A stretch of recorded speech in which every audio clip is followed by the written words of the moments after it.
Okay, folks. Oh, look, I'm on. We're ready to go.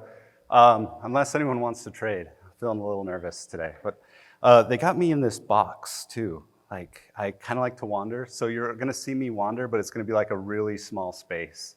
Okay, but anyway, welcome to. Thanks for coming to my talk today. I hope you're here to talk about API specifications. This title. It's a bit of a mouthful. I'm like really surprised anyone read this and showed up, actually. But what we're gonna talk about is writing API specifications in a way that kind of creating these composable components, and we're gonna do it with OpenAPI. Real quick before I get started too, we were talking to the guys that Mike Jones, he was speaking with a lot of the presenters, and he informed me, he saw I was a little bit nervous yesterday as I was checking in, and he says, trying to soothe my nerves, tells me, hey, I watched them review the submissions that came in, and they only picked the ones that were cool and interesting. And super excited about that. I wanted to make sure I mentioned that while we were recording, because I wanted my family to know that there's a group of people that think the things I talk about are cool and interesting. So again, thanks for being here. And yes, I've lots of people to thank too. Really grateful to be here. Thanks to Moov, fintech DevCon for reviewing my submission, accepting it.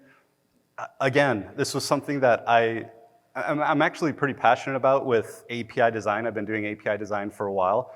And I submitted 2 topics, and I said, here's the easy one, but here's the one I really want to do. There's no way they're gonna pick this. And they did. So I'm excited to share that. Thanks to Deepsee, a company that employs me, for trusting me to come out here and assign my face with their name in any capacity. So appreciate that. And especially thank you for coming today. Like, really, it means a lot. So I appreciate it. So about me, I'm Ross. Work for Deepsee.ai. We do knowledge process automation.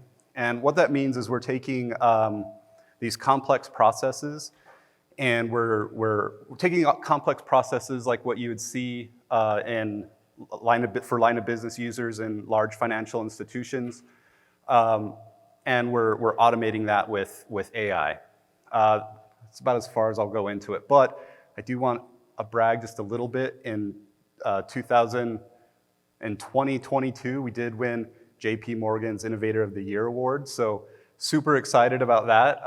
And that was for the product that I've been enhancing over the last year and a half. So bigger and better things coming. But I'm not talking about AI today. I'm talking about APIs. And let's talk a little bit about knowledge, about engineering knowledge, right? I've heard it compared to digging a hole, right? So we start learning a little bit about like APIs, right? And we dig a hole here. And then we start learning about infrastructure, and we dig over here.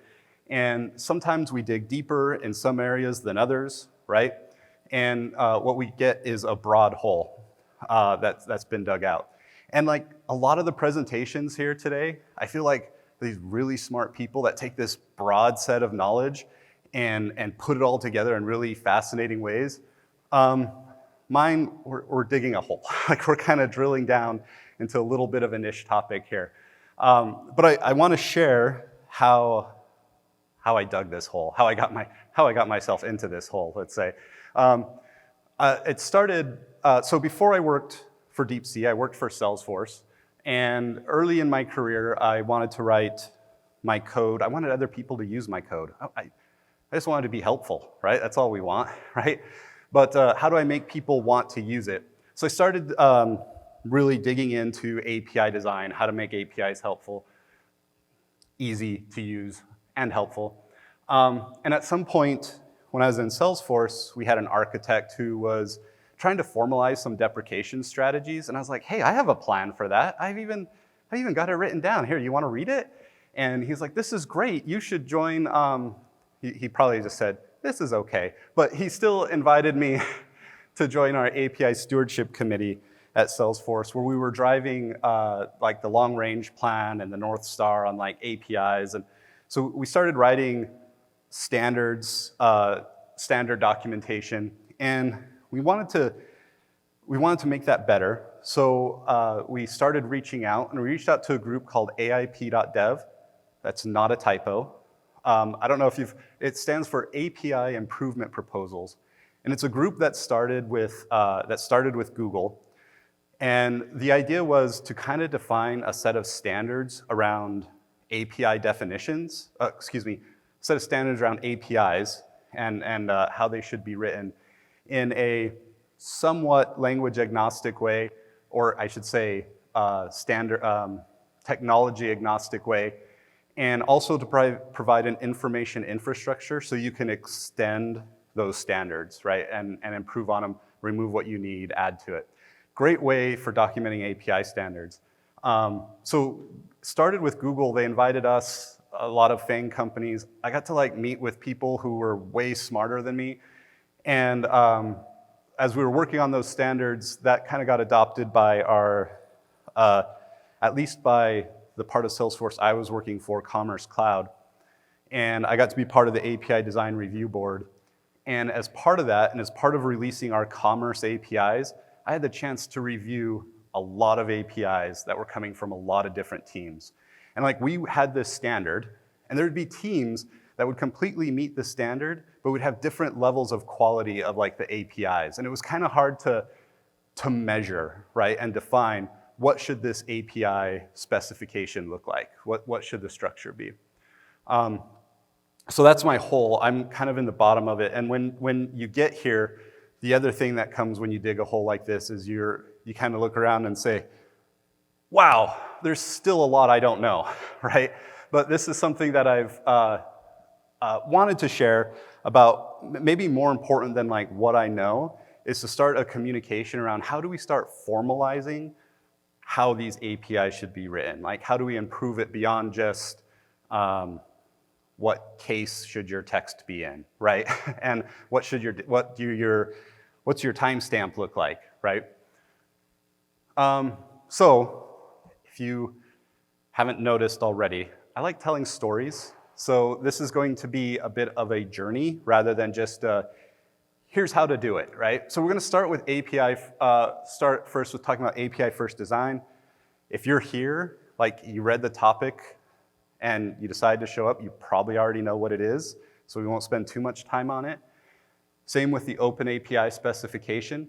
But then we're going to go into sharing different types of different levels of maturity of API specifications, right? So I'm going to start with kind of like a natural place where I've seen people start as they're writing their specifications. And then we're going to improve that with components. And I'm going to start introducing a few components that I've used to label how to organize the properties of your specification.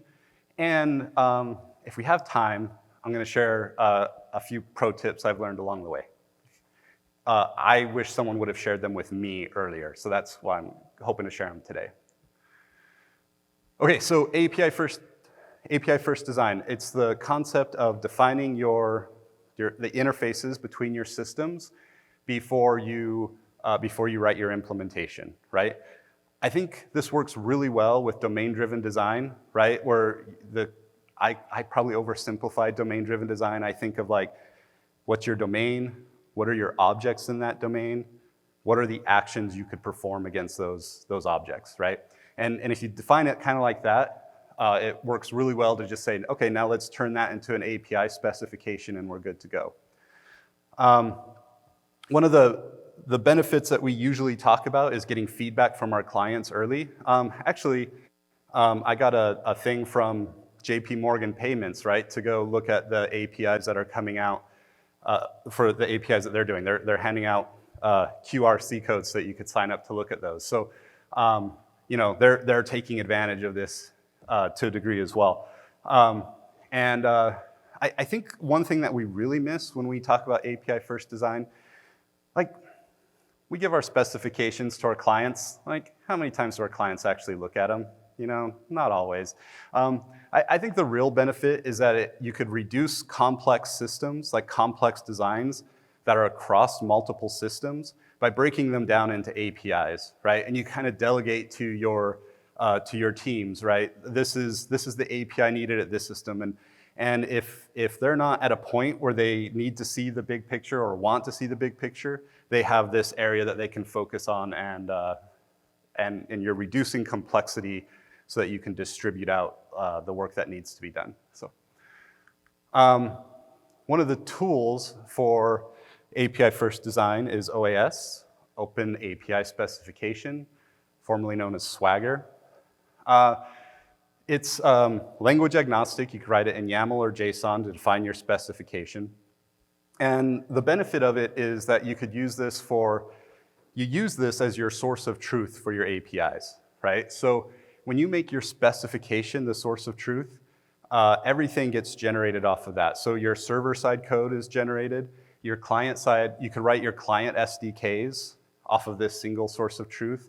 I know in AWS API Gateway, you can import your specification, and then that way your gateway uses your source of truth as well, and you don't have to hand code all of those Terraform modules that are just a copy of your API. So you're reducing that need to duplicate work and duplicate knowledge and effort.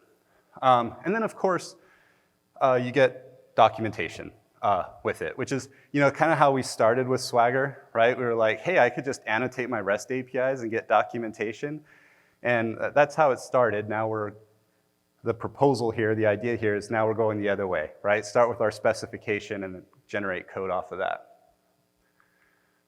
Okay, so this table, I spent a really long time on this table, and I realized in the back of my mind, the reason I was creating this was just kind of try to prove to you guys that I knew that a REST API was more than just get and post, right?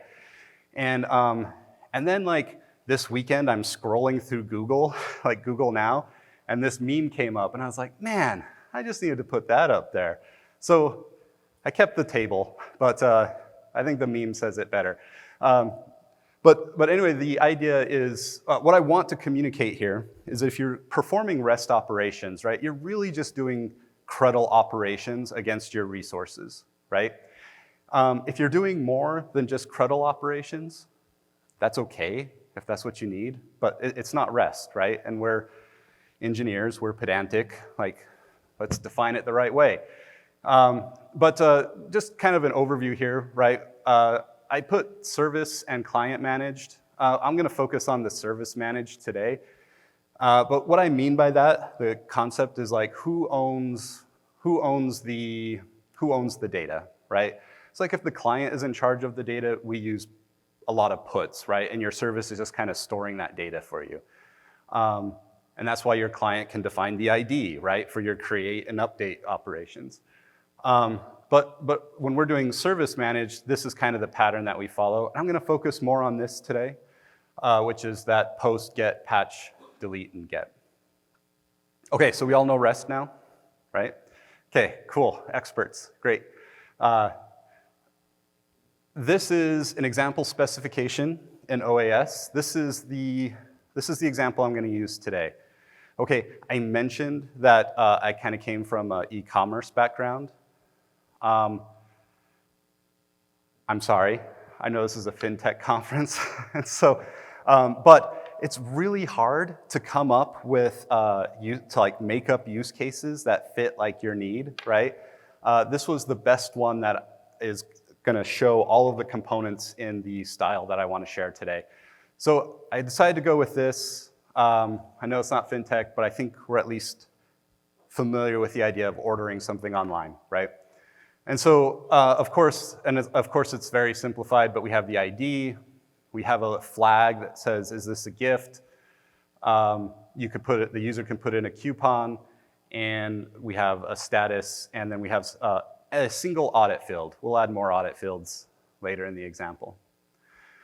So what happens when engineers are first starting with OAS specification? This is something that I've seen in some of my reviews, is they'll say, hey, well, REST, representational state transfer, right? Well, this is the representation. This is all we need, is to define this resource and then send it through we create with this resource, right? We update with this resource, right? And a visualization of this looks something like this. Hope you like this diagram, because we're gonna keep building it and it's gonna keep getting bigger, but I hope it's readable. But the idea here is that, our list response, and I'm not saying this is the right way, I'm saying this is a way people will sometimes start, is, here's our whole specification, and this response is returning it. When we want to create an order, we send this whole thing, okay? And very quickly we find problems with this, right? The one that I like to point out, it's in create too, but is if this is your specification for your update request, your specification is kind of communicating to your client that you're going to let them update the ID, right? Or you're gonna let them update audit fields, right? We of course do not want that. And so as I've talked with engineers about this, they've said, well, we'll just catch that on the server side. We're going to check, like, oh, are you trying to change the create time? And we throw an error. Yeah, that works, but now you're not taking advantage of the code generation for your OAS specification, and you're creating more work for yourself, right? So let's not do that. So the next logical step is to kind of make these same properties, but do it with, or to create these same requests, but do it on a per request basis, right? So they say, well, in this case, we don't need to, in my use case, in my contrived example here, we have is gift. You can change that, right? So if someone creates an order, and then they say, oh, this was supposed to be a gift, right? They could go back and they could change that later. But if they make an order and they don't have a coupon, or they don't provide a coupon at the time they make their order, we're just gonna say, like, we've already got your money. You can't apply a coupon later. If you want, you have to cancel the order and start over, right? So with this use case, what they'll do is they'll say, all right, so here's my patch. When I want to do an update, I create this patch component. It provides all the properties that can be updated. I create my post component, and it provides the properties I need on creation. And there's a problem with this. I don't know, I found that there's some folks that hadn't heard this acronym before, WET. It's the opposite of dry. It's like dry's don't repeat yourself. WET is write everything twice, right? So this is a WET approach. We're writing, we have to write things more, and there's problems with that, right? So this is a visualization of what this solution would look like. And the problem here is, let's say, and our post, our create is using a post, our update is using our patch schema, and then we have just our total schema. But now, if I want to change something in this schema, let's say I started off with my coupons being integers, right? Because we all do that at some point, and then we realize this should be alphanumeric. What am I thinking? And so we update that. Now we have to remember to update it everywhere, because if we don't, then now in addition to breaking our API contract, we also now have this inconsistency, right, in our schema. Okay, so how do we get around this, right? Like, we could keep breaking things down, and there's different strategies, but what I'm proposing here, what I'd like to share, is to start building these components, to make our schemas made up of these reusable components that we can compose our requests and our responses out of. And I just kind of want to walk through a little bit today, like what these components look like. There's kind of 4 main components that I want to go over today, and I guess there's 5. Let's just say there's 5. And gonna define these, and this is all based off of assuming that we're doing these CRUDL operations. Okay, so the first component, and I want to start here, is what I call the update component. And that's because this component is used for, well, this is almost a lot of other components might be composed of this one. So this is a really good starting point. And what I do is I define an object, the components that I create. I'm sorry, let me take a step back here. There's all these, like the paparazzi are kind of getting to me. I'm like, no, I'm just kidding, I'm joking.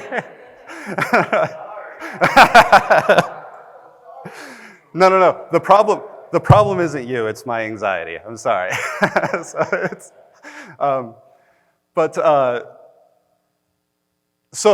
Coming back here to these components, the way these are built is we look at the properties of a resource, right? And we are going to group those properties based off of the attributes where they're similar, right? Like their immutability, who owns the value of that property?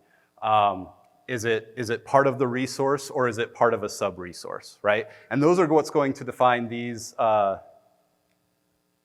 components.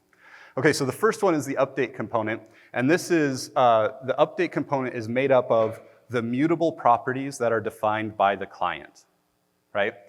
And so in the example we talked about before, the only mutable property that's defined by the client here is is it a gift, right? So this is what our order looks like in our example, but here's some examples of like properties that might go in this update component.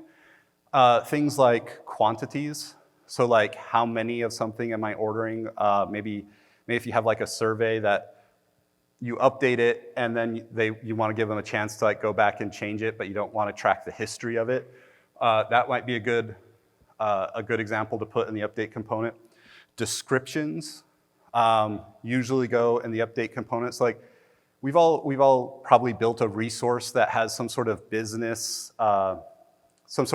value, and it's summarized by a user-provided description, right? But it's not critical to the business, and so we don't have to like track that in versions. That would be a good use case to put descriptions and summaries to put in the update component. Statuses doesn't look right. Sometimes statuses, right? So like for example, in this example with orders, you don't want your customer necessarily like controlling the status of the order, right? They're not going to be like, yep, here's my X-Wing miniatures and they're shipped already. I can't wait to get them tomorrow. Instead, you don't have you wouldn't have like your user client using this. But think like Jira, you would, right? Like Jira, your client has control over that status. So it's really about what the property is used for, your domain, and your infrastructure. Okay, so the second component is the create component. And this component, I'm gonna take one more step back again. This, if you haven't been able to tell, is our patch request is going to use this component. This is what our patch request is going to be composed of, right? The create component is what our post request is composed of. This contains all properties that are owned by the client, mutable or immutable, right? So in this example, I had said like, hey, a coupon, that's not allowed to be changed. It's like after creation. You have to provide it during the time of creation, right? So this is something that we'd put in our create component. But also everything that is within that is mutable that we provided in our update component would also be part of this component. So it's so this is where composability comes in, right? Some examples of the properties that go into here would be things like names, sometimes, right? These are all sometimes. These are just gonna be some examples. But like systems, we use IDs a system uses an ID to identify a resource, right? Humans, they tend to use a name, right? And so sometimes you might have something that has a name and you don't want that name to change. And in that case, that would be a good candidate to be in this create component, right? Types, also something that typically doesn't change, but is still provided by the client, right? My wife's a teacher, and she has used different types of software. Those softwares all have accounts. They have two different types of accounts, right? Like student accounts and teacher accounts. And there's not like ever really like viable scenario where like you're gonna take a student account and change the type to a teacher account, right? So that's an example of something that would go in of a property that would go in your create component. Okay, so back to this diagram. This is what this looks like when we start breaking these properties down into components and start composing our resources of them. So our patch request is using our update component. Our post request, follow this line, is using our create component, which is composed of our update component. And then our responses for all of these primary resources are using our order component, which is composed of our create component. And so now you can see you have a single source of truth for the definitions of these properties. And when you do code generation, you're gonna get classes that are gonna be built for each one of these as well. Okay, and that is probably not too earth-shattering, right? We're just saying, hey, like, just use some dry properties or some dry practices to compose your schemas. Where this starts to get complicated is when we realize, well, let's make it more complicated. This order is missing something, details, right? That no one's ordering anything in this. So let's talk a little bit about, there we go. So let's talk a little bit about what it would look like to be adding and removing details to this order, right? Again, we're in REST. Everything is using CRUDL operations, right? So adding and removing details, you're using your create, retrieve, update, delete list operation still. So adding a detail, you're just adding it to your details, right? Retrieving it, you call it by its ID, updating it by its ID with a patch, delete. You notice delete's not in my visualizations. That's because, right, there's not really anything in the request response. So probably no surprise there. And then the list, you absolutely can say, call the resource collection at get some resources, resource ID, details to retrieve the list. You absolutely can do that if your use case requires it. But when your details are a sub-resource of a primary resource, really when you're calling your primary resource, that's when you're getting the list, right? Okay, so visualizing this, I didn't write out the schema for it, but here's the picture. It looks really similar to the other one, right? If we want to update, our details have a quantity and a SKU. Technically, a SKU should be another sub-resource, but you gotta stop the complexity somewhere for your presentations. But this is, you can see our update, we're allowing the quantity to be updated. When we create, we need a SKU and a quantity. And then all of this gets composed into our detail object, which has these properties, an ID, and our audit fields. Okay. So pulling that into our larger diagram, pulling these operations into our larger diagram, it's gonna start looking like this. Okay, you don't wanna take pictures of this one. This is not the right one. This is me saying, don't think of pink elephants, and then putting a picture of a pink elephant in front of you, right? Let me explain. This is kind of a logical step that we would go to and say, this is where we should, this might be how we build it, but there's some problems here.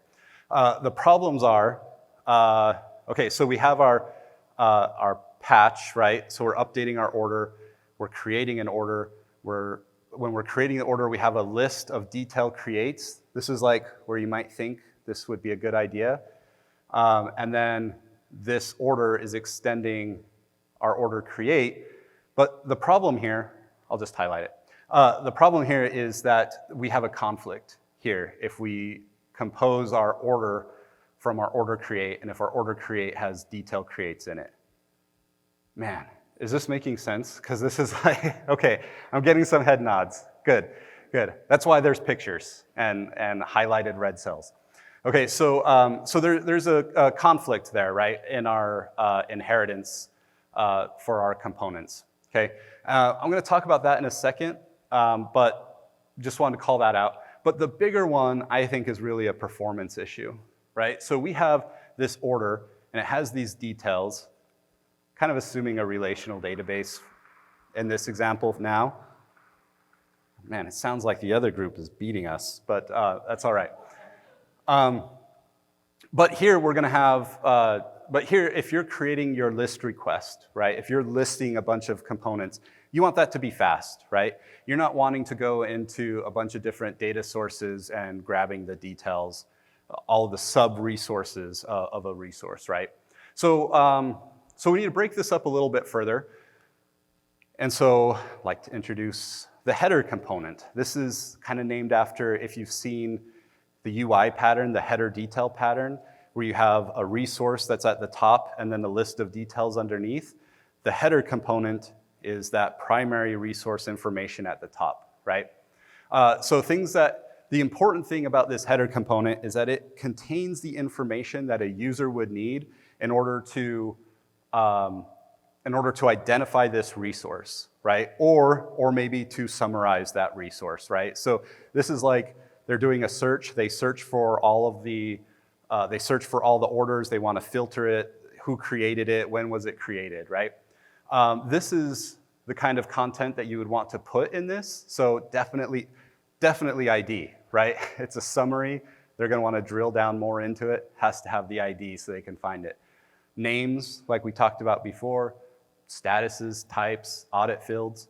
The interesting thing here, now this is, I've kind of been sharing like a pattern here, and I'm a little bit concerned that as I share a pattern that someone might see this and say, Ross, you're suggesting there's this pattern that we could always follow, and it's a silver bullet, and I could already think of an example where this doesn't work.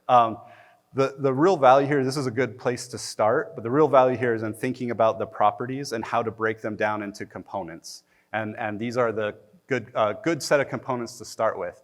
But most of the time, a lot of the time, 50% of the time, the information that you need in your header is the information that was provided by your client, right? So again, names, type, if there's a description. That's usually what they need in order to identify this resource again. So I usually put my create component in the header. In our case, you might remember our create component has is coupon, is gift, and coupon, right?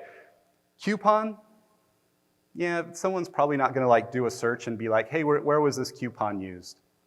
Actually, they might. That actually kind of makes sense. But they're more likely to want to see like, you know, maybe we want to see all the gifts, right? Maybe there's a branch of your company that is in charge of gift wrapping and they just want to search for orders that are gifts, right? So while the create will sometimes, like your create component will sometimes have properties in it that are not always relevant to the header, I still like to use it because the value you get from the composability kind of outweighs the, oh man, I have a couple extra properties that maybe I don't need here. So, but you could always break it down more if you want, okay? And really, the other thing is this usually contains 80 to 90% of the primary data for your resource. When this is all done, we've got most of it, and it's all the information that's from a single data source in your database, and that's it. That's what you need. The next component is going to be this resource component, and this is the resource itself. So obviously, we've put most of the data, as we just said, in the header component. So the resource component now pretty much contains obviously any additional information you'd want to retrieve when you call a get, and it most importantly includes references to any sub-resources. Okay, here. You know, have you ever like worked on an API and like you get in your head too much? You don't know, like you start overthinking certain things. Like when I'm using a sub-resource, do I return the resource itself or do I just return a list of IDs, right? I see at least a smile there, so I know I'm not the only one who's overthought this. This is the value of the header component.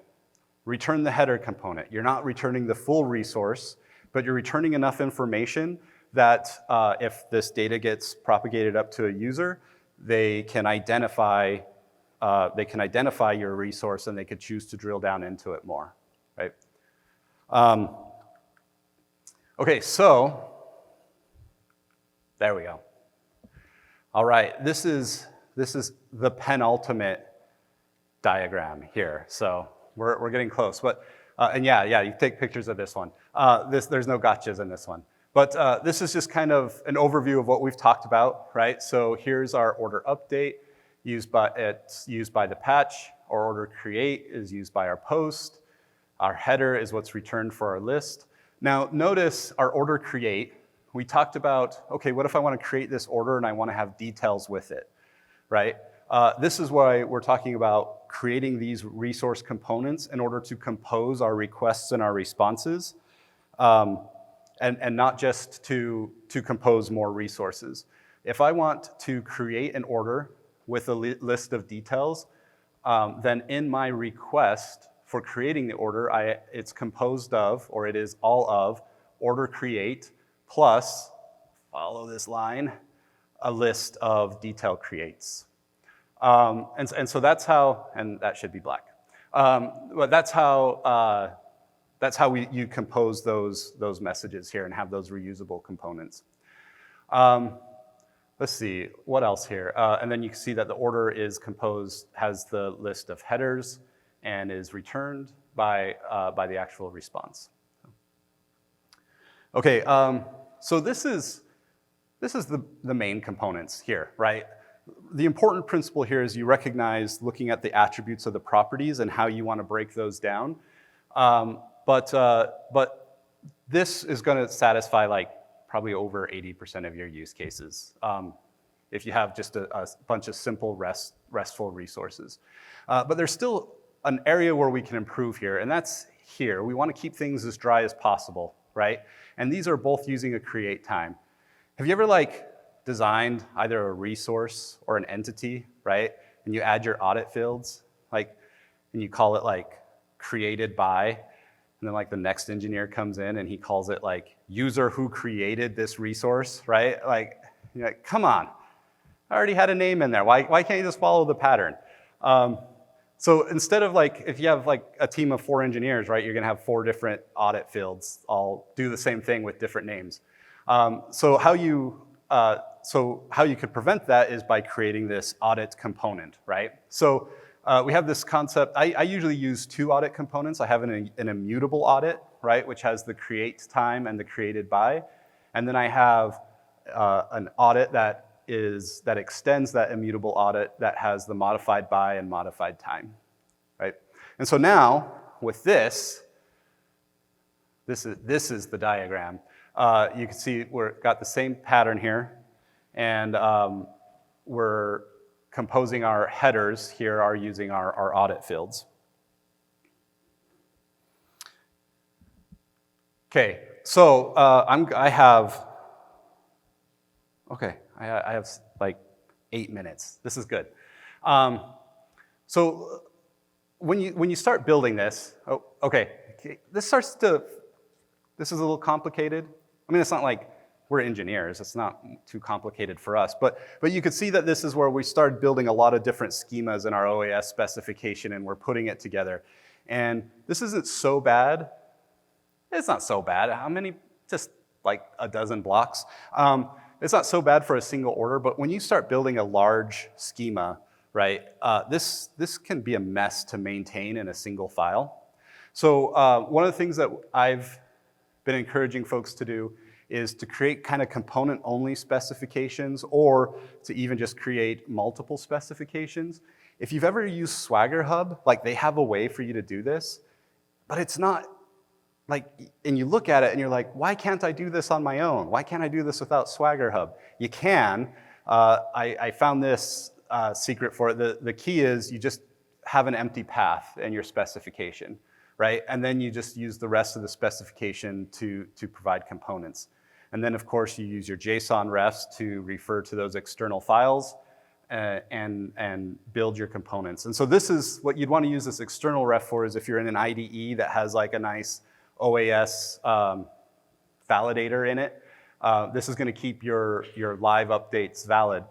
But while some of the code generation tools do allow for multi-file schemas, multi-file specifications, I know at least the AWS API Gateway doesn't. You have to provide a single file, right? So if you do break these down into multiple files, you have to pull them back together again. So this is some example code. The code's not important. I think I wrote it in the slide. I'm not even sure if it compiles. So don't try this at home. But the idea, what I do here is I take those schemas. They're just JSON or YAML, right? And all you gotta do is just build your node, take them and combine them together. Obviously, you're gonna want something more advanced for this, maybe checking for duplications, duplicate schema names and all of that. But if you guarantee that your schema names are unique, or your component names are unique, you can merge them together into a single JSON object.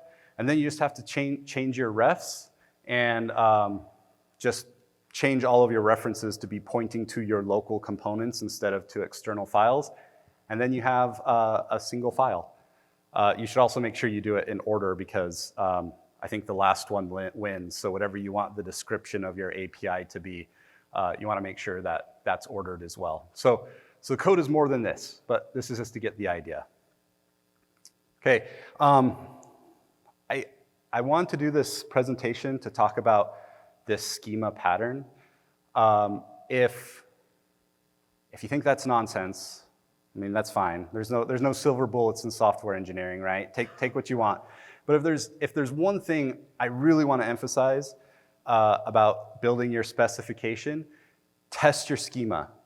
Like, I've seen people talk about like, how do we make sure we have backwards compatibility? Like, how are we maintaining that backwards compatibility? We don't break contracts, all of this. Yeah, if you write examples for all of your schemas, right? You can pull those examples out. It's just JSON, right? You parse it, you create a validator for your schema, and you can actually test your examples against your schema. And that does a couple of things. One, it makes sure that the examples you're providing your client are valid. Like if you've done OAS, how many times have you written a bad example? Yeah, some head nods. You test to make sure that you put in all the error codes. If you're using AWS API Gateway, test to make sure you have the right integrations in there. And your examples, if you provide an example for each request response that has the maximum number, that has all of the properties of a resource, right? And you provide another example that has the minimum number of properties for a resource. If you provide those two examples, you've pretty much got everything you need to be testing for backwards compatibility, right? If you make something required or if you add something that's required, you're gonna catch it with those, if you have those examples and are writing tests against them. Okay, I've gotten feedback on this slide that it makes no sense, but I still want to end on components instead of just testing. So this is kind of what we talked about today. We talked about 4 components: our update, create, header, and resource components, or the primary resource components. Your update component is made up of client-defined mutable properties, right? The things that can be edited and are defined by the client. Your create component is generally everything in the update component plus client-defined immutable properties. Is that what I said the first time? I'm sure I said it right the first time. So client-defined immutable properties. Your header component is usually your create component plus server-defined identifying properties. And then your final resource is made up of everything in your header plus all of the sub-resources and any other properties that aren't part of your resource. And then you have these global components too, right? Like your audit, like an audit component. You're probably gonna have things like you have a definition for your UUIDs, right? Or URLs, or however you want. So, yeah, so this is a lot. I actually don't expect anyone to be like, wow, that makes total sense. I'm gonna go write my schemas that way. But I just committed it this morning. It hasn't been proofread, but I put up a GitHub repo with an example schema, the order example that we talked about today, and additional documentation that talks about these components, what they're made out of, what properties go into those components, and how to build them. So if this is something I've been working with teams for a while, like with my teams for like maybe 3 or 4 years, I've been refining this pattern. And one of the guys that I work with currently, and he's been with me on other teams, when I shared this presentation, he looks at me and he's like, "Oh, that's what you've been trying to get us to do the last few years. You must have been really mad at me the last couple of years." So I'm hoping this makes sense. I'm hoping this is helpful. But most importantly, I hope it's helpful. So if you try to follow this pattern, if you try to apply this and you see any problems with it, post an issue on this repository. Let's figure it out, and let's see if we could get like a good pattern going here that could be useful for people. So, but anyway, thanks again, folks.